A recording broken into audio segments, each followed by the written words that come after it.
Thanksgiving এর জন্য এটা বাংলায় করব। এই চিকেনটাকে ম্যারিনেট করব, মটনটাকে এটাকেও ম্যারিনেट করব। দেখি কি করা যায়।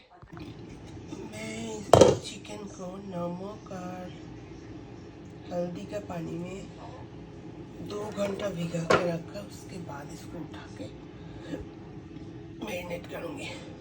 बटर के अंदर पाउडर गार्लिक,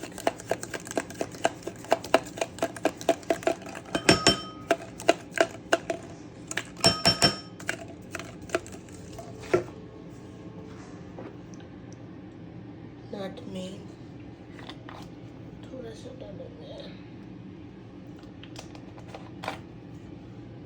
paprika,